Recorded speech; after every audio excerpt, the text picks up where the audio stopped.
Shalom Aleichem. We are exploring the Sichas. This is Vayikra, volume 27, Sicha 2. Okay, so it's based on a Rambam, and the discussion is going to be, what is the concept of Hidur mitzvah? This is the general discussion. To do a mitzvah better than the basic, to do it beautiful, have a beautiful sacrifice, have a beautiful esrog, have a beautiful shul, have a beautiful menorah, etc. What is that concept? What does it constitute? And this is going to be based. This is going to be based on the Rambam discussing that issue. So we open up, and we are looking at the Rambam. This is Mishnah Torah, laws of forbidden sacrifices, Isurei Mizbeach, and we find the Sicha is focused on the chapter 7, halacha 11. This is, I believe, the last halacha in this entire section. And it lists over there different grades of oil that are fit for meal offerings. And then the Rambam concludes with this. Why are they listed? Since all are kosher, why would you list all the grades? There's better, and there's even better, and more good, and even more good. All the different levels of oil, from perfectly fine to less. What's the point? They're all kosher. They're all acceptable. So just tell me what's kosher. Why do you have to list them all? So Rambam says we want to know which quality is best, which is average, and which is poor. Because one who wishes to purify himself should subdue his Yetzer Hara, I'm reading, and bring the absolute very best. That's why Rambam says, and Torah teaches us all these different levels.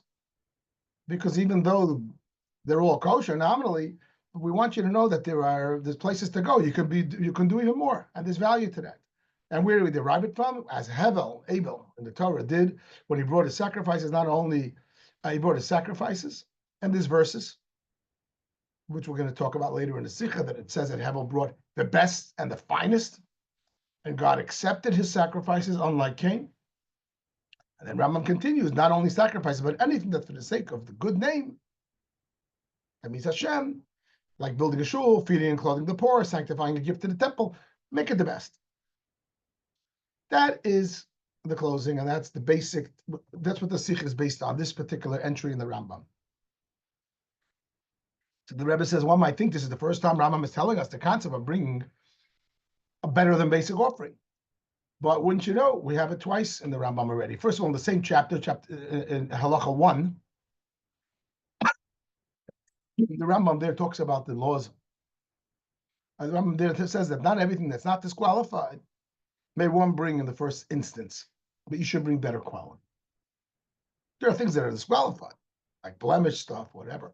But even if it's not disqualified, doesn't mean you should bring it in the first instance. That means post, what's the language? Post facto, after the fact, it's okay.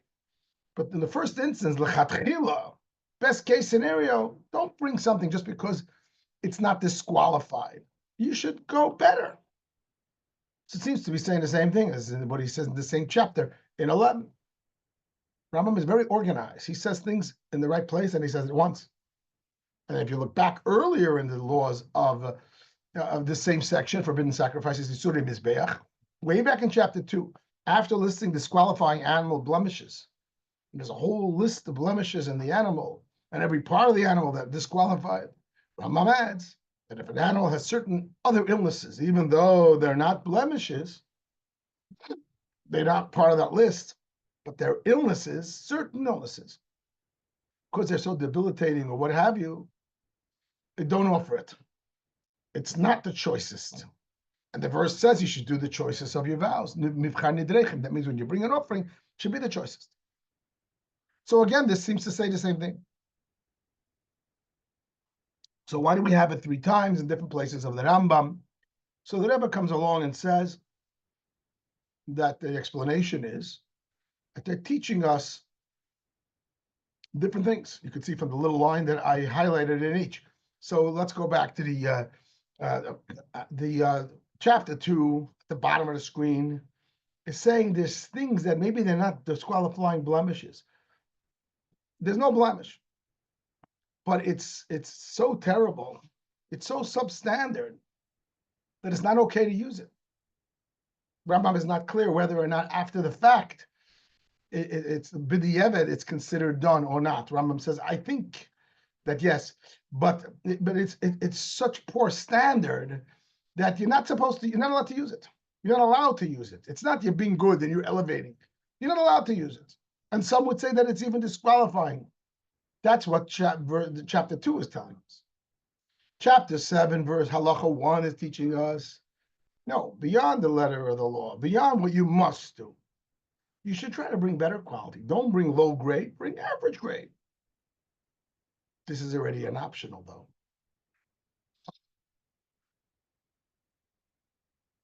Not a requirement. And in chapter 7, verse 11, halacha 11, what we're learning here is this is beyond the letter, beyond even the spirit of the law, if you will. The spirit of the law is try to bring average. Don't bring low grade, even though it's kosher. Bring average. But here the Rambam says, you know what? If your heart moves you and you want to purify your Yetzer Hara, and you really want to be at a higher level, you should bring the best of the best. So they're talking about different things. That's how the Rabbi explains it. And therefore it becomes clear. Each one, I just posted the same screen, but just added the 3 lines that chapter 2 is precluding substandard. Chapter 7, halacha 1 is saying move up to middle grade, don't go with low grade. Not as a requirement, but as a hidur, as something special. But really special, as we say in Israel, spatial. Grade A. Aha! And here Rambam needs the whole long wordiness, because this is not even a basic requirement or better than requirement. This is special. You have to be someone who's moved to subdue his Yetzer Hara, and he wants to do the best of the best. Normally in Torah, you don't expect the best. Even in the spirit of the law, you want average. The best of the best. Aha! That's special. You're like Hedel. You're doing what Hedel did, which Hashem loved. So we answered that seeming repetition, and we have clarity. But what are we going to do with this now? Remember, our focus is on the on this halacha, halacha 11, with which Rambam ends the section. So we learned now about the concept of beautifying a mitzvah, and this is the main source in Rambam for the concept of beautifying a mitzvah, hidur mitzvah. The Rebbe says, and also in the footnotes, that there are other places in Rambam where it's touched upon in passing. But Rambam should make a case that, you know what, don't do a mitzvah just to get away with it. You should do it better. It's right here. It's right here.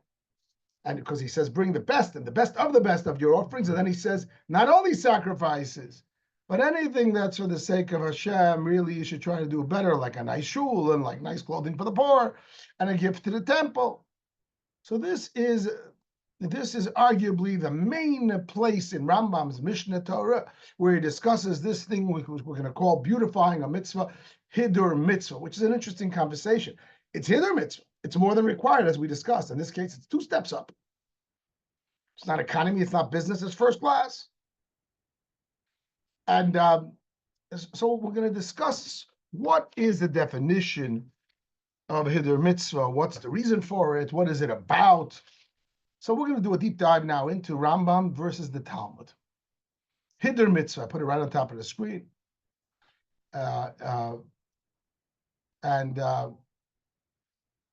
Says that ever like this. Hidur mitzvah, beautifying a mitzvah. We find it in Rambam. Let's first, okay, you can sort of forget about everything else we learned really for now, pretty much. Completely really. It's not, we're moving forward. We accomplished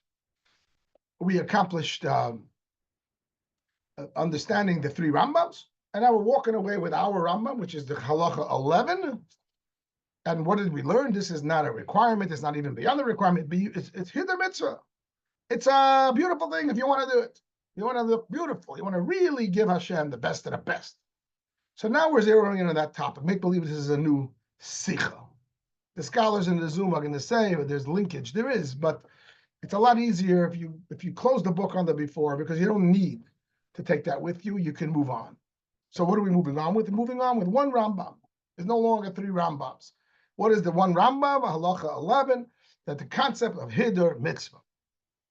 Okay, let's analyze. Rambam writes it up, and the Talmud, which is the classic oral Torah, normally the source of Rambam and all the early commentaries that he's shown him. The Gemara writes up the same mitzvah, and we're going to see striking differences between them. And the Rebbe is going to ask a series of questions, which is going to give us the ability to walk and to look into the Rambam. The Rebbe is going to come up with a conclusion that the Rambam is saying something more nuanced than we think.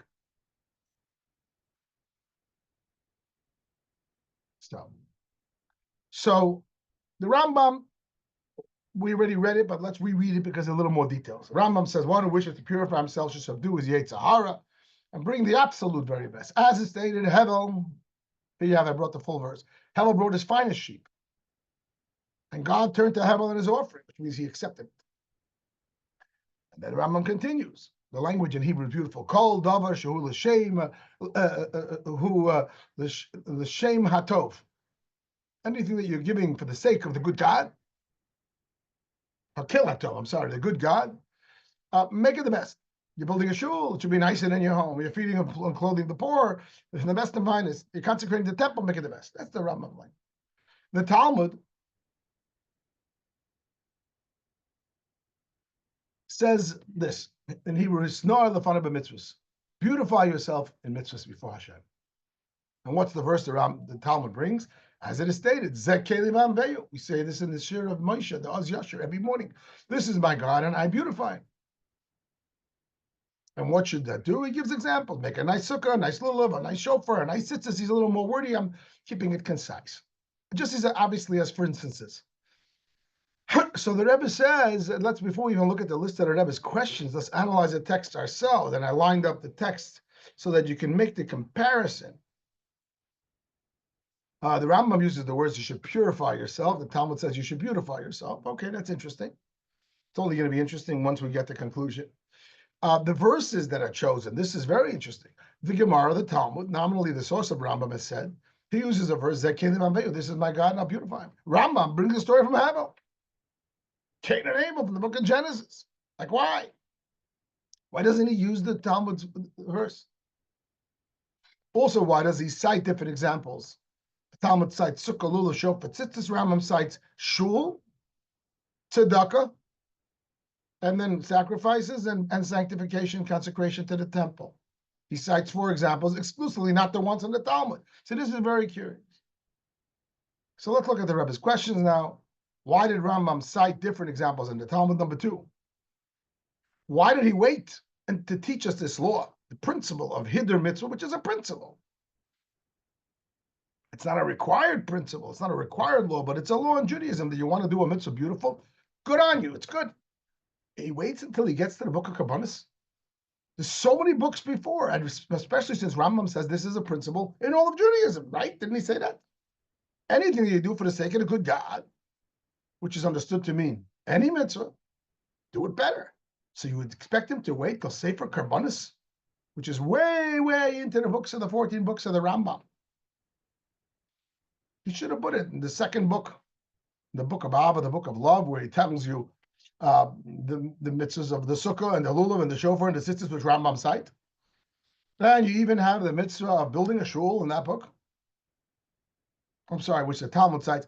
And even the 2 examples that Rambam brings, the book of the mitzvah of building a shul and giving tzedakah to the poor, are also in much earlier books. Bring it there. Now, he doesn't say a word about lulav and sukkah and all of the mitzvahs that are discussed in all of the books prior. I don't have the top of my head which book Karbanis is, but it's way in. He doesn't say a word about it.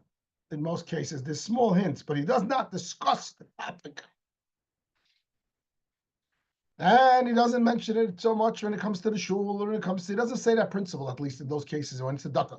When it comes to the Karbanis, to the concept of prohibited sacrifices, Rambam suddenly says, you know what? I got to tell you something. I forgot to tell you. There's a concept of Hidur Mitzvah. Well, where were you till now? Like, why are you holding out on me? Why wouldn't you want me to know this? Especially since you, Rambam, say that this is not a principle about Karbanis, about sacrifices. It's a principle in all mitzvahs. It's a principle in Judaism. Maybe it should have been in the first book. Discuss any mitzvah, the first mitzvah that you can get your hands on, and say, by the way, you can do it better. And that's a principle. It's very, very strange. That's question 2, a very strong question. Also, noted the Rebbe says that it's brought down in the meal offering section. Not only does Rambam wait till the sacrifice section, this is the end of the sacrifice section, where he talks about all the various sacrifices that you can bring in a beautiful way, and including the meal offering, which is the oil, the flour, etc., and which is the last discussion there. And it's in that section where he brings it up. Right? Remember, we learned it. And why does Rambam says, why does the Torah, the halacha, list all the different grades of oil to be used for the meal offerings when they're all acceptable? To teach us this law. So Rambam not only he brings it here, but he links it to the concept of the meal offering, which is a poor man's offering. So it's further curious. You waited, you held out on us before you brought us this law until now, and even in the laws of sacrifices, bring it, but important sacrifices, it's big behemoths, animals, etc. No, he waits till the poor man sacrifice to make this comment. Next, why does Rambam cite different verses as proof? We already asked this question. He brings the verse from Abel, Hevel, the Talmud brings from the Song of Moses. And number 5, note the different language, which we already pointed out, purify himself versus beautify yourself. So the Rebbe is showing us there's something here beyond the surface. And in the end of the discussion, the Rebbe is going to say that while the Talmud statement is the general blanket statement about doing a mitzvah b'hidur, Rambam's statement is slightly different, and it's not a blanket statement about mitzvah b'hidur. We're going to see it's a specific cases that apply, which are similar to sacrifices, but we will get there. The questions are very, very strong and obvious. So before we walk away from this screen, what are we walking away with? There's going to be now an analysis. We're talking about hidur mitzvah. And the analysis is going to be, is hidur mitzvah chefza or gabra? What does that mean? Is when I do a mitzvah, is it in a beautiful way? Did I make the mitzvah better, or I'm a better Jew? Chefza means the actual mitzvah, the object of the mitzvah is better, or no, I'm just a better Jew. Let's the example that's given. There are many examples, but one example that I just came across, that this fellow always got a beautiful esrog. He'd buy it from Israel or Italy, beautiful esrog, the finest and the best. And then one year he decided to plant his own, and he planted his own esrog tree in his backyard, in America. And it came out, and he got himself an esrog, and it's kosher. It's not as beautiful as the one he got from Israel or Italy. And he's comparing the two. Let's put aside the minhag Chabad that we use one from Italy. Let's assume he wasn't a Chabadnik, which he wasn't. The book that I saw was a Shilas Chuvas, a question that's asked by a rabbi. Let's assume he doesn't have that minhag of Italy. So he has an Israeli esrog or whatever, but it's beautiful. And then he has his esrog that he planted, which is not as beautiful objectively. And they asked this question of a big Rav, a big scholar, which one should he use? He wants to do the mitzvah b'hidur. This esrog is more beautiful objectively, but this esrog is more beautiful to him because he'll be more emotionally attached to it. And the ruling was, as we're going to see as we go along, that generally any hidur mitzvah is considered to be more about gavra than chefza, meaning it's more about the person being a better Jew than making the mitzvah better, because the mitzvah is kosher without it. In the case of the esrog, an esrog is kosher, it's kosher. That's it. The object of the esrog is kosher. Why are you getting a nicer esrog? Aha! Because you want to be a better Jew. There's a beauty in you vis-a-vis this mitzvah. And therefore, in that case, they ruled that the person should use the own esrog that he planted for himself, because it's not about the object, and therefore it's not, pardon the pun, objective. It's about which thing ties him in emotionally and brings more joy to his doing of the mitzvah. Clearly, the one that you planted in your backyard, so long as it's kosher and acceptable, that's more beautiful. So here's an example of how hidur mitzvah, this is going to be really the whole discussion of the Sicha in the end, is hidur mitzvah chefza or gavra? Is it that the mitzvah itself becomes better, or just the person is acting better? And I'm giving you a hint of what's known and accepted in Torah scholarship, that generally speaking, hidur mitzvah is really on the person. The mitzvah itself didn't change. But before we do that, let's digress for a little bit and discuss that general discussion of Gavra and Chefza.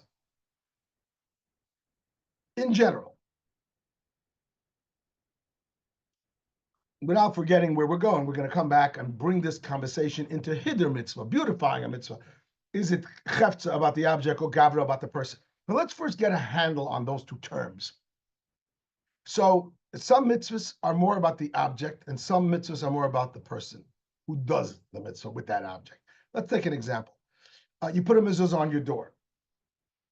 Is the mitzvah that you must put a mezuzah on your door? Or is there a mitzvah that your door must have a mezuzah on it? I don't know if everybody ever thought about it.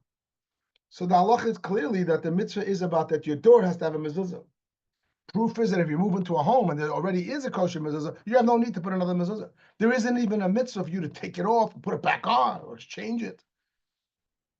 No, if there's a kosher mezuzah on the door, leave it alone. It's all good. Which proves that the main emphasis of mezuzah is the chefza, the object of the mitzvah, namely the mezuzah, the cloth, and the doorpost on which it stands. That's what Hashem wants. The same thing is with a fence on the roof. It's a mitzvah to put a fence on the roof. The reason is no one should fall. But it's a mitzvah. What happens? Is that gavra or chefza? Is that an object requirement? Your flat roof must have a fence, or as a yid must put up a fence on his roof. Clearly, the answer is it's the object. It's the chefza. The roof has to have a fence, and if I move into the house and there's already fence, there's no such thing that I have to take off the fence and put on another one. No, because it's not about you doing it. It's about it being done, so to speak. It's about the object. Let's take clear examples to the other way. Saying the Shema. I mean, I could have taken examples of saying the Shema and saying benching and davening. I'm using the Shema. It's a biblical mitzvah. Clearly, there's no object, really. It's about you saying the Shema. But then I'm taking an example of a talis where there is an object. But the question is, what's really the mitzvah about? Is it about the talis or about you wearing the talis? It's about both. This is going to be true with tefillin. It's going to be true with kosher food. It's going to be true with many, many, many mitzvahs which involve an object. But the primary here is going to be the talis, the person. What's the proof? If I have a four-corner garment in my possession that I'm not wearing, I don't have to put tzitzis into it. If I'm wearing a four-corner garment and I don't have tzitzis, it's a terrible thing. It's a terrible thing. You're wearing a four-corner garment without tzitzis, it's a big problem. But if I'm not wearing it, it's sitting in the drawer. I can have a whole warehouse full of talises that are square and that have the four corners. I have no reason to put on the tzitzis. So it's therefore deemed or suggested that is also more about the person. So this is the general concept, introducing the general concept of gavra versus chefza, object versus person being the main objective, even though, again, there's a lot of crossover. Even mezuzah, which is about the house, but it's about the Jew's house. If no one's living in the house, you don't have to have a mezuzah. So clearly, it's really both in most cases. But the question is, what's the main aspect of it? So we gave examples of chefza and gavra. This is a famous chakira, by the way, that's brought in many svarim to look at Judaism and chakira, an analysis of how to look at mitzvahs. We have, just for clarification, some of this is not in the Sicha. Just wanted to be clear because I think it's helpful. But there's different categories. Not only are there mitzvahs that fall into chefza or gavra columns, there are entire categories of mitzvahs that you can say are chefza versus gavra. And the example I'm giving is biblical versus what am I doing? Versus biblical versus rabbinic. General understanding. Even though there are some exceptions or some that argue. But the general understanding is that when a mitzvah is biblical, then it's a binding thing on the object. I have a piece of treifus, it's treif. The object is treif. Whereas if it's treif rabbinically, there isn't so much klipa on holiness in the object. It's more that me as a yid shouldn't eat it.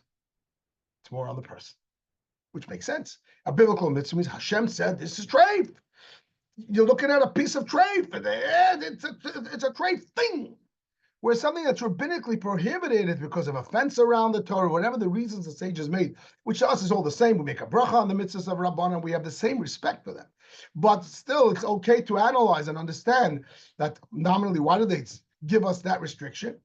Because they want to protect us from falling trap and to, or whatever reason that they had. And therefore, it's more about our behavior that they're worried about than that this thing is actually unholy and treif in essence. So the easy example is meat and milk versus chicken and milk. You have meat and milk, you have a piece of treif, you might as well have chazer. In the language of Tanya, it's klippa. When you have chicken and milk, which is rabbinically prohibited as a fence around the Torah, clearly you cannot eat it, and it's a full isser, it's a full prohibition. There's no leniency in it. The sages' words are just as important as Torah words, and they're even sweeter to us, etc., not to show any weakness. But the reality is that chicken and milk is not necessarily considered an object of unholiness, because it's not so biblically. You, as a Jew, cannot behave. That behavior, let's call it, is unholy. It's called Gabra. So that becomes a categorical discussion, which makes it helpful.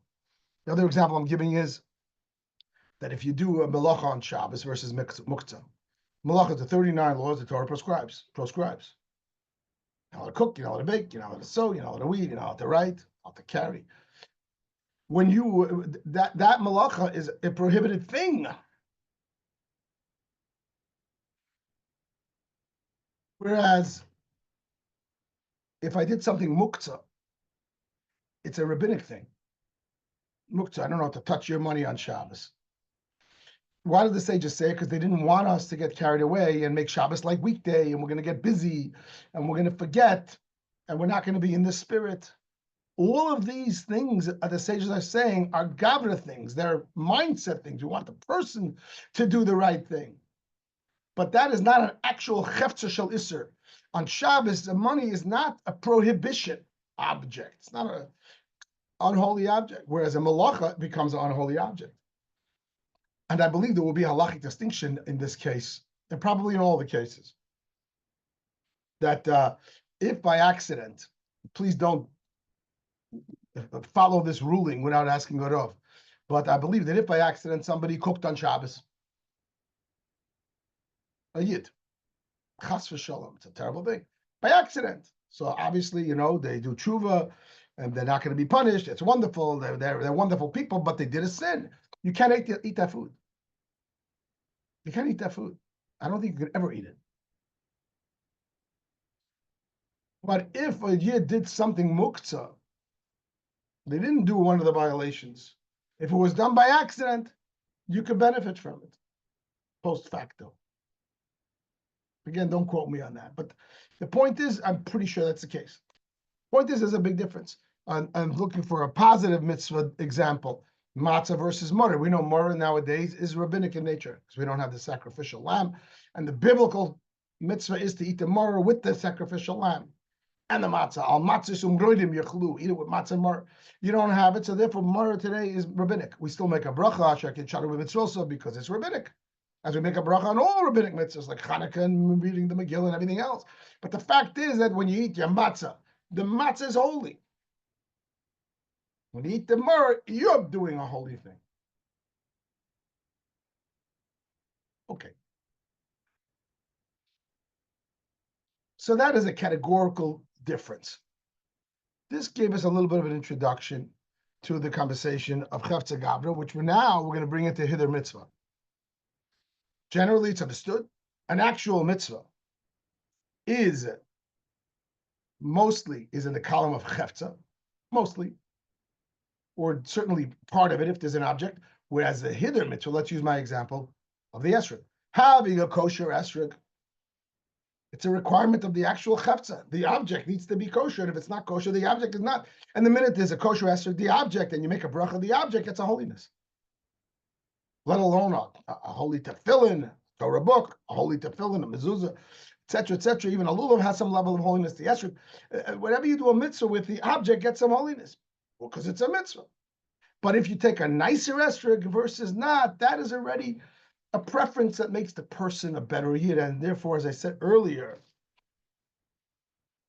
the ruling in that case where the guy wanted to know, should he use the beautiful esrog that he bought, or should he use the planted esrog that's not as beautiful, but nevertheless it's 100% kosher? And he was told, you know what, if you probably you should use your planted esrog because it's going to mean more to you. And the beauty of a mitzvah, being that it's beyond the letter of the law, it's just hidden mitzvah. So that's a personal thing. It's not objective. It's personal. It's what moves you. It's what makes you passionate about the mitzvah and passionate about Hashem.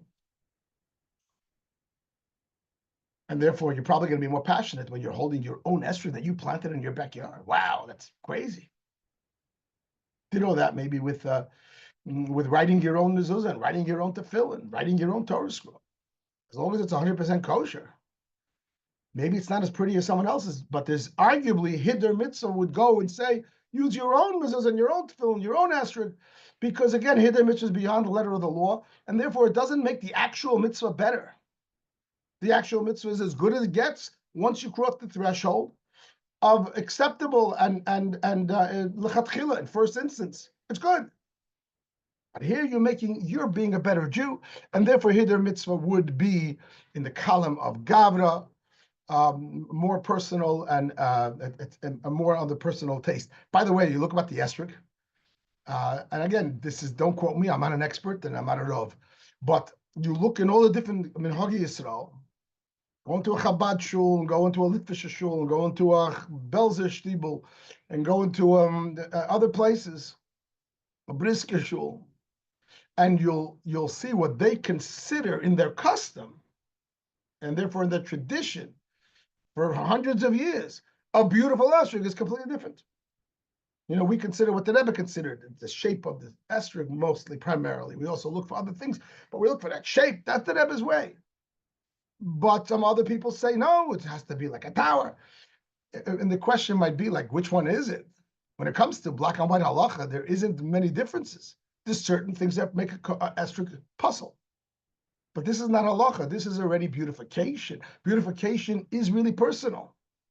And therefore, the Rebbe created for us in Chabad that this is beautiful for us. Probably beautiful for us because it's beautiful for the Rebbe. But I'm suggesting that is, so this becomes, if we're having a Sicha discussion about Hiddur Mitzvah, let's understand that it fits into the column of Gavra. You don't make the mitzvah better because you did it best. You acted better, which is less of an accomplishment, as you can understand. So in the situation, in the conversation of the Karbonis, let's go back to the Karbonis. Remember, we learned the three Rambams. The first two, that you shouldn't use a low grade. You should use a better grade. And then we learned the first one, which is don't use a low grade because it's a problem. Some say it's not even kosher. But then you should bring better or the best. So the Rebbe says, the way it's understood is that the preclusion of the low grade animal, that means it's the actual mitzvah. Just like you can't bring a blemished animal. Clearly, if it's a blemished animal, it's a problem in the object of the mitzvah. Having it unblemished makes the object acceptable. It's not hidur, it's not about the person. It's about the actual carbon. Even the low grade, precluding the very, very low grades of the animal, which is questionable if you're even allowed to do it. And that also would become part of the object of the mitzvah when you go up from that level. But when you go into the second level and the highest level, grade A, triple A, here, clearly, this is a Gabra thing, and that would be the approach. And there is certain truth to it, because that's how we look at Hiddur Mitzvah. That's how we look at Hiddur Mitzvah. It is about the person. You want to bring a nice animal, beautiful. But not that it's required. Not that the mitzvah becomes any better. Says the Rebbe, but we're going to have to, just here's where the Sicha gets a little complicated. And that is that you might say that sacrifices, in a way, is different than all other mitzvahs in the sense that you give it away to Hashem. All other mitzvahs, most other mitzvahs, you keep. It's my tefillin, it's my mezuzah. It's my sukkah, it's my lulav, it's my esrog. A certain element of mine. Whereas sacrifices, the whole idea is like the word in English says, to sacrifice. You're giving it away. It's not mine, it's Hashem's. So the Rebbe comes, and I understand, to my understanding, this is the nuance, this is the chiddush of this Sicha. There probably is a lot, but this is the part that's difficult because it's a little bit nuanced. And that is, says the Rebbe, that really nominally one can argue that by all other mitzvahs, even those that are primarily object, in quotes, chefza, like the mezuzah, but it's still about the person. It's my house that needs a mezuzah. It's my mezuzah. I will own it. When it comes to sacrifices, it's not really about the person. You're giving it away. In fact, even the person is about the object. The Rebbe is innovating here and saying, we learned about these two categories of chefza and gavra, and we explained how certain mitzvahs go into one and certain mitzvahs go in the other. And then we even explained that certain categories of mitzvahs go into one versus the other, whether it's biblical or rabbinic. And then we even explained that would be seemingly the clear distinction between the actual mitzvah and the hither mitzvah. So it's all buttoned down nice and neat. Actual mitzvah is about the mitzvah, the object, and the hither mitzvah is about the person. Says the Rebbe, but with sacrifices, you can't say that. Because the whole spirit, the whole idea of sacrifices is about the thing. It can't be about you. Yeah, you're supposed to bring it. But you're secondary. You give it away. It's Hashem's.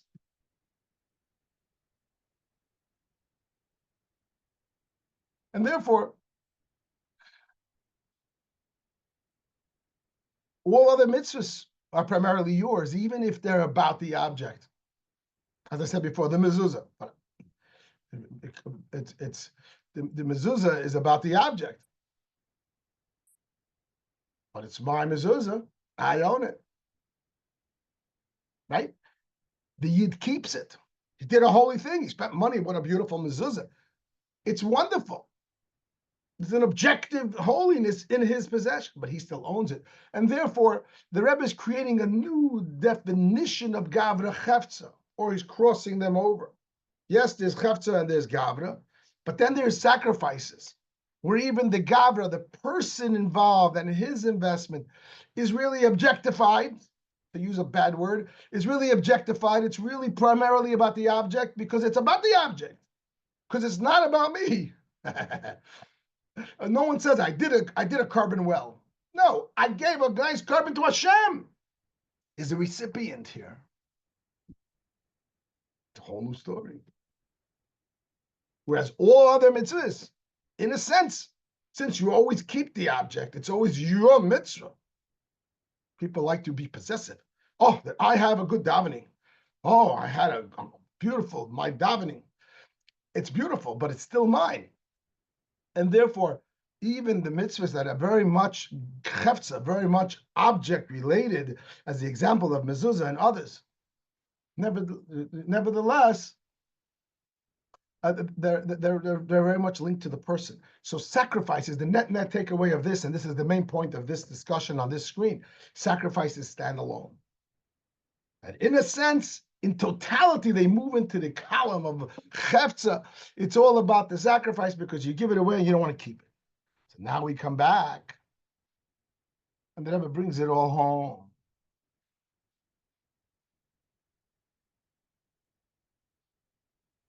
Now we come back,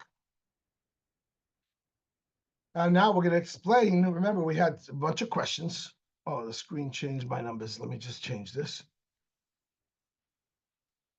Okay.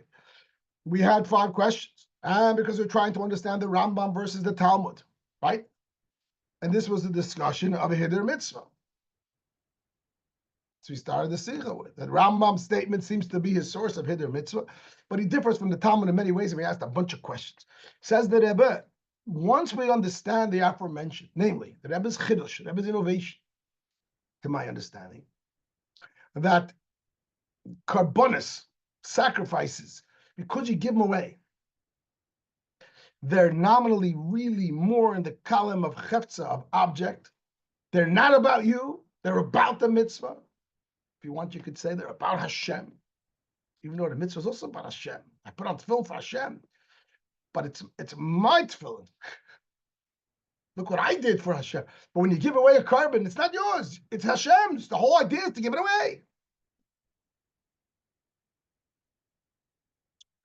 So based on this, we'll now be able to explain the Rambam versus the Gemara, and they're not saying the same thing. When you started learning this Sicha, you look at the Rambam, you look at the Gemara, which is assumed to be his source, but you find that he uses exactly different examples from the Gemara, different verses from the Gemara, and different wordage, different verbiage.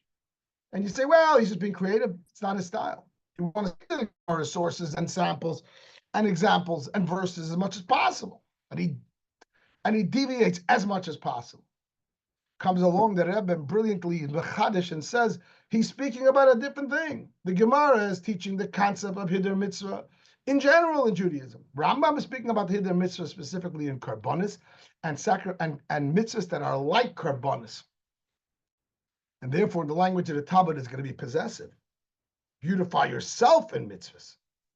This is my God, and I'll beautify him. And he gives examples of sukkah, lulav, shofar, and tzitzis. These are all examples of mitzvahs that you keep. My sukkah, it's my lulav. Don't mess with my lulav. If you're a chassid yid, you understand that the nicest lulav is the one that was used by most Jews. But generally, people's attitude is, it's my lulav. I want it to be beautiful. Don't touch it. Nice shofar, nice tzitzis. Which is not it's not degrading. That's the reality. You own it. It's your mitzvah. It's your way to be holy. Whereas when it comes to karbonis, the Rambam is speaking about a karbonis. He waits all the way to here, and he introduces a concept of hider mitzvah that applies only by karbonis, and select few mitzvahs that are much like karbonis, namely mitzvahs where you give it away. You give it away. It's not about you. Karbonis is an example of that. And also building a shul, a house for Hashem. Building your own home, your own sukkah, your own Pesach table, your own Shabbos licht and menorah, it's still yours. Building a home for Hashem, you give it away. That has a different level of the mitzvah. Or the same thing is consecrating something to the temple. And the Rebbe is going to say that the same thing is with tzedakah. Rambam gives 4 examples. Building a shul, feeding the poor, clothing the poor, and consecrating gift to the temple. Those are his examples. He doesn't give any of the examples of sukkah, lulav, shofar, tzitzis, because all of these 4, says the Rebbe, they're very much like sacrifices. You give it away. It's no longer yours. Qualitatively, that's the most beautiful thing. That's why tzedakah is like a carbon. It brings down from the Rogatchover that tzedakah brings kapara, brings atonement. How to give atonement? Atonement is that I give it away. I give it away. It's no longer mine. And therefore I'm cleansed, so to speak. And tzedakah has that similar thing like a sacrifice has. And therefore tzedakah gives atonement. That's why tzedakah is the hardest mitzvah perhaps. And that's why tzedakah is considered the greatest mitzvah. As explained in Tanya, etc., it's equal to all the mitzvahs. This doesn't say explicitly in the Sicha, but I'm suggesting because all the mitzvahs are wonderful. What's harder to do, to buy myself the most expensive tefillin or give someone else something that he needs, a pair of tefillin or food or clothing? To give away is much harder. And the question is why? This is a mitzvah and this is a mitzvah. The answer is, yeah, but this is my tefillin. The Rebbe pushes us to see the emes all the way. And so long as it's my tefillin, it's not a kapara. You can't say that it cleanses me. It elevates me. It brings me holiness. But if I sin, I need to cleanse. I need to do away with me. I need to be bittul. I need to negate self. And all the beautiful sukkahs and lulavs and Shabbos licht and beautiful menorahs are not going to negate me. They're another form of me. They're a holier form of me, but they're still me. When I take my money and give it away, aha, that's bittul. That's kapara. Anyway, so coming back here, so now you could compare. So first of all, so the Rebbe is saying, before we get to answer the questions at the bottom, even though they're already understood, the Rebbe is going to say now, hider mitzvah, right? What do we ask on top of the screen? What is the gather of hider mitzvah, beautifying mitzvah? Is it gavra or chefza? And the prior screen, we came to the conclusion, which is the general consensus, the way it's understood before this Sicha, that any mitzvah itself, an actual mitzvah, is yes, I got it. It's chefetz, it's the actual mitzvah. But most hidden mitzvahs it's going to be about the person, because you already did the mitzvah for its requirement. You're doing it nice, and it's because you're doing nice. Says the Rebbe, no. In hidden mitzvah itself, the Rambam is introducing that all other mitzvahs, they are about the person doing a nicer mitzvah, nicer lulav, nicer sukkah, nicer shofar, as I said before, nicer esrog. You are being a better Jew, and therefore it's not objective, and it's not about the object, it's about you being a better Jew, and it's a beautiful thing. But sacrifices and few select things like sacrifices where you actually give it away, even doing the beautiful mitzvah of taking your best and the finest, it's much more than the requirement. No, not that you are a better yid. You made a better carbon. But you could scream, what do you mean why? Even the lesser carbon is still good. So how is it a better carbon objectively? It's just subjectively. You are being a better Oved Hashem. And the answer is because carbon is not about you. It's called a sacrifice. The English word fits perfectly. Carbon is about what Hashem is getting. And therefore you give basic, you give better than basic, you give grade A, triple A.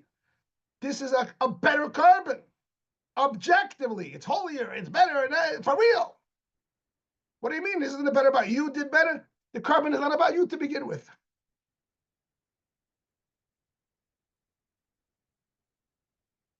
The same is true with tzedakah. We don't care what your kavanas when you give tzedakah. The poor man's hungry, give him food. This is one of the reasons why we don't make a bracha on tzedakah. Who has time for a bracha? Somebody's hungry. Every mitzvah is about your spiritual journey. Mocking it. Most mitzvahs are like that. So we're supposed to do the mitzvahs and make a bracha and have the right kavanah and go to the mikvah before and purify ourselves and get ready to do it. But when you're talking about tzedakah, somebody's hungry. Don't make a mikvah, don't make kavanas, and don't make brachas. Just give him food. It's about him. It's not about you. But obviously, that's the best way to purify you. When it's not about you, then you're really connected to Hashem. You give it away. The same thing is true in building a shul. The same thing is true in consecration. And therefore, now that Rebbe answers all the questions, let's go through them one by one. Why did the Rambam cite different examples in the Talmud? As we said, the Talmud is giving examples of regular mitzvahs. And it's teaching us the concept of hider mitzvah, of making a mitzvah more beautiful. But Rambam is using only examples of mitzvahs which they themselves become more beautiful. Not you become a better yid by doing it. They become more beautiful. It's only true with these examples. As we said before, because you give them away. Why did Rambam therefore wait until the laws of sacrifices? Then he didn't say it earlier, because he's trying to explain that this is the spirit of sacrifices. We don't bring sacrifices today. We do it through davening and etc. Very soon, Mashiach comes and we'll do it. But it's a big part of Judaism. We're starting now Parshas Vayikra, Chumash Vayikra. A whole book in Torah is about it. It's a huge part of Judaism. If you learn Rambam, you know how many days we spent learning those halachas. And every day in the morning before davening, we talk about them because they're very much part of Judaism. In the spirit of this Sicha, what are they? They teach us the concept of mitzvahs in a selfless way. Most mitzvahs are self-involved. Not bad. I'm not saying selfish. You're doing what Hashem wants. But you're making your life better, physically, spiritually, emotionally, in this world, the next world, whatever. Sacrifices is, Hashem says, that's why sacrifices is called Reach Nichoach Hashem. It's a great odor. Not odor, it's a great, what's the language? It's a great smell. Something special. Nachas ruach lefonai. You're giving me a special nachas ruach. Sometimes the language is lefonai for Hashem's. It's deep because sacrifices, like the word implies, means you're getting past you and you're saying, Hashem, you need it here, take it. Wow, that's the highest level. It's a different level. And the Rebbe is introducing that other mitzvahs are like that as well. Tzedakah is like that, which is so great, etc. Well, people. Let's go to 4 for a second. Why does he cite different verses as proof? The Talmud brings the verse, this is my God and I will beautify him. It's possessive, it's my God. And I'm making him beautiful. That's my own interpretation, actually. It doesn't say that in the Sicha, I don't think. But it's a general principle about beautifying a mitzvah. I will beautify him. This is my personal elevation. Whereas Rambam cites the carbon of Hevel. the sacrifice of Abel, because this is exclusively related to the spirit and the meaning of the carbon of sacrifices, of the mitzvah of sacrifices, to the exclusion of almost all else. So he's not going to bring a verse in general about beautifying God and doing something beautiful. It's not about that. It's about the connection to Hashem on the level of karbonis, of that kind of connection. So he can't bring a verse that's not about sacrifices. And he has to wait till sacrifice laws to teach us this, because that's what this is about. There's a different level in mitzvah. Different level of hidden mitzvah, which now becomes better and it's more special. It's a whole different thing. Then note the difference between the two columns on top, purify himself and beautify himself. When you say hisnor lefanav mitzvahs, that's the language of the Talmud, which is true by most mitzvahs. The Rambam too mentions it in a few places. You should make a nice lulav, a nice sefer Torah, nice writing. But the principle there is hisnor lefanav mitzvahs. Translation of that means beautify yourself before Hashem. It's about you. But it's about you beautifying yourself, becoming a beautiful Jew. Whereas the Rambam doesn't say that. He says one who wishes to purify himself. It's not the same. Purification means bittul, subjugation. He purifies himself. He cleanses himself from his own self, and it becomes about Hashem. Because that's what happens when you bring a carbon in general, let alone a beautiful carbon. But it's not that the carbon is about you purifying yourself. It's about the carbon being better. The Rebbe says that's why in the verse that he brings, Hevel brought the finest sheep, and God turned to Hevel on his offering. And the Rambam brings the whole verse. He didn't have to, because he's trying to make the point. It's beautiful nuance here, beautiful precision deal. Rambam brings the whole verse. He didn't have to bring any of the verse. He brought the whole verse, and God turned to Hevel and his offering. Hevel means the Gavra, offering means the Chefza, the person and the object. Yes, Hevel, God turned to Hevel because he was acting like a better person. He was showing the spirit of love.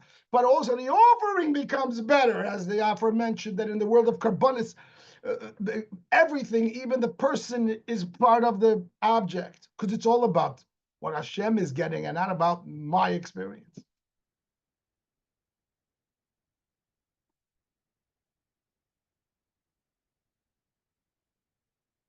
That answer says that Rebbe, why it specifically shows up in the meal offering section.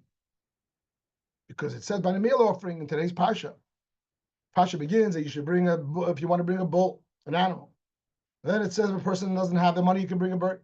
And then the third section is, and a soul that wants to bring a meal offering, he should do this, that, and the other. The word soul is only used for the meal offering. So Rashi says right away, that's the poor person would bring that. Aha, he would think that he's less. We say no. He's giving what he can afford, and it's probably more difficult for him to bring his meal offering than the rich man bringing the animal or the average man bringing the bird. It's as if he brought his whole soul. The Rebbe says that Rambam waits in the meal offering. It's precise because and he could have brought this anywhere in the laws of the sacrifices, because the meal offering is where it's about the neshama. The poor man doesn't feel good about the experience. He doesn't come into the Beis Hamikdash saying, look at me, I have a beautiful sacrifice, I'm a rich guy. That is in the spirit of, my beautiful sukkah, my beautiful lulav, my gorgeous esrog, my gorgeous sacrifice. And it's misguided. You want to know where you see the spirit of sacrifice? The poor man comes in, he's embarrassed, he's humble. He's completely crushed, but he's doing what he can. So it's not about him at all. He got the message of sacrifices. And therefore, in that space, does the Rambam explain the mitzvah, the concept of hidden mitzvah, the way it's expressed in sacrifices, which is, as we said before, much greater, much more special, much more objectively higher than in any other mitzvah, except for the exception of the few examples that he gives of tzedakah, feeding the poor and clothing the hungry, the naked, building a shul, giving something away to the holy temple. Brings to mind the Alter Rebbe, a famous story that one of the big chassidim of the Alter Rebbe was a philanthropist, a big Baal tzedakah. And he complained to the Alter Rebbe that when he gives tzedakah, I make nishmat hanemes. I don't mean it fully wholeheartedly. A chassid is always checking himself. He's checking his spiritual pulse. Do I mean it hanemes, or I'm just bluffing? I'm doing it for ulterior motives. I'm doing it for reward. Doing it for recognition. So it bothered him. He came to the Alter Rebbe and he says, I'm giving so much tzedakah to all these poor people. I don't mean it altruistically. The Alter Rebbe said, but the other man made hanemes. Poor man who's hungry and he eats his meal, he means b'taneves. In that little story, in that anecdote, is the whole Sicha. Dalton Rebbe, this is Chabad. Chabad is about spiritual growth and about changing yourself, transforming yourself. You know what's the highest level of transformation? That really you understand it's not about me. It's about the fact that another Yid's hungry and he has food. Very much the spirit of the sacrifice. But to make the whole picture complete, the Rebbe says, what about the fact that the Rambam does include the language of Gabra? What does the Rambam say? You should bring the absolute very best, as we said before, and etc. But the Rambam also speaks about the subjectivity. You purify yourself, so doing the Yetzer Hara, talking about the person's personal growth. We already explained that he used the language purify, which is different than beautify, which is the language of bittul, of self-negation, of refinement, of etc. But still, it's problematic if you say that korbanos nominally. The essence of korbanos is about Hashem. It's not about me. So why does the Rambam speak so much about me? So the Rebbe says, you see, the line right in the middle of the screen, that by sacrifices, the person is part of the object. By all the mitzvahs, the object is part of the person. This is the main chiddush of this Sicha. Many mitzvahs have both person and object. And some halachically are deemed to be about the person and some about the object. But the Rebbe says, but in the end of the day, they're all primarily person-centric. Even those mitzvahs, which is many, many, many mitzvahs, which are about object. But it's still person-centric. It's my object. He's giving an overlay to the new meaning of Chetza and Gavra. Whereas sacrifices, because there's so much about giving it away, there's so much about Hashem, there's so much about the object that you give away, even the aspects that involve the personal growth are also objectively, they're also about Hashem. Person is also part of the object. Because sacrifices is, as we've been discussing, what does the Rebbe want us to do in the Sicha? He wants us to be like that chassid al the Rebbe said, what do you care if you have the right intention? The poor man means mitanemes. What do you care if you have the right kavan? Hashem wants your service. It's just not about you. And therefore, that sweeps you into it. You become refined. In sacrifices, at the end of the day, the person is involved. The person has to bring it. You don't bring a sacrifice in the abstract. You don't just send an animal in. He has, and he gets purified and cleansed, and he has to bring the right sacrifice for his sin or for his requirement or for his vow, for his what have you, Thanksgiving. So there's a person there. Yeah, but the person becomes mitzvah-fied. In all other mitzvahs, the mitzvah becomes person-fied, which is a degradation. We're in the spirit of karbanis, the person becomes mitzvah-fied, because ultimately that's what a carbon is. Carbon means kiruf. The Alter Rebbe says in Lekut Torah, the Rebbe brings in the footnote, that what is it about? Ki yakrim mikem, that you sacrifice yourself, you bring yourself closer to Hashem. The person too loses a sense of separateness and selfishness, or even self-centeredness in a spiritual way, in the best of ways, and becomes focused on Hashem. That's what the spirit of sacrifice is. So when I bring a sacrifice, of course I become better, but not more beautiful. I become more purified. That's the difference in the language. The Rebbe brings down the famous Ramban, who explains that when a person brings a carbon, he should meditate that everything that's happening to the carbon was really supposed to happen to him, especially a sin offering. They butcher it, they sprinkle the blood, and they burn it. Everything else should happen to him, because really in spirit, that's what it means. It's about bringing me closer. How it's closer? Selflessness. And therefore, the Rambam does include language here about purification of the person, albeit though in a way of subjugation, purification, of negation. Beautiful. And I suggest, and I learned the Sicha, looked in different angles. I suggest that the Rebbe is teaching us a general lesson, not just about sacrifices. And that is, the Rebbe wants to suggest that we should know that there's a concept of Teda mitzvahs on this level, called the level of a tzaddik. But the Rebbe is suggesting it for us as well. In Tanya, there's a concept that a person's a tzaddik, and he's only doing the tzedek gavoya. He's doing it for Hashem. He's not doing it for Gan Eden. He's not doing it for reward. He's not even doing it because he wants to come close to Hashem. He's just doing it for Hashem. When I gave my class here, I gave the example of two types of marriages. A marriage which is, and they're both good. They're both good marriages. One is, I want to be a good husband. You could say the same thing in reverse. I'm just using the example, being a good wife. I want to be a good husband, and therefore I'm going to behave good. Why do you want to be a good husband? It could be selfish reasons, because then I'll get reciprocity, or It could be better reasons. I want to be a good person. I want to have happiness, etc. It could be very high levels. I want to be a good person. I want to do the right thing. I want to live a moral, ethical, and proper life. I want to be a good husband. But then there comes a point in a marriage after many, many years. At some point, maybe not full time, but we always, at certain point, you will experience that I don't want to be a good husband. I just want my wife to be happy. I just want her to have what she wants and needs. Again, I'm not going to say that that becomes the level, but there's such a concept. You're married 10, 20, 30, on another 40 years. At a certain point, you're not looking to be a good husband. You know, that's when the time of the marriage when you stop keeping score. I need to be a good husband. I just need you to have what you want. At that stage, spouses fight with each other because they want the other one to take the easier way and take the rest and not work as hard. There's such a concept which we can all relate to. This is not a tzaddik. This means a decent human being who matured enough to understand the preciousness of a spouse. In Avodas Hashem, it's a level of a tzaddik, I believe. But I think the Rebbe in this Sicha is saying to us, Deir Shvi, simple people, who are not shaykh to high levels, but the Rebbe is saying to us, at the end of the day, we are shaykh to the deepest level because we're connected to the Rebbe. He made us shluchim, all of us, every yid, every chassid, for sure. Shluchim means you feel it, you understand it, you mean it. It's not about you. You have a Mishalech, you have a mission, you have a Rebbe, you have a Eibishter. There's another yid that has to put on film. So stop with your kavanas, stop taking your pulse of whether or not you mean him at Nebbes, put on film with that yid. Tzedakah Ruchnis, the Rebbe said it 1,000 times. And I think that the Rebbe wants that this, and the Rebbe says it in the Sicha, this is not such a stretch. The Rebbe says that when you serve Hashem in a way without cheshbonis, you're not keeping score. You're not doing it for this reason, that reason, higher, nothing. Hashem wants his mitzvah, he gets it. The Rebbe is not just saying it in Karbonis and in Tzedakah, he's saying it, I think, in all of Yiddishkeit. How do I know? Because the end of the Sicha speaks about Mashiach. And what's going to bring Mashiach, says the Rebbe? Karbonis. We don't have Karbonis today. So what is the Rebbe saying? That you're going to, through this, we're going to have Mashiach. We haven't had Karbonis in 2,000 years.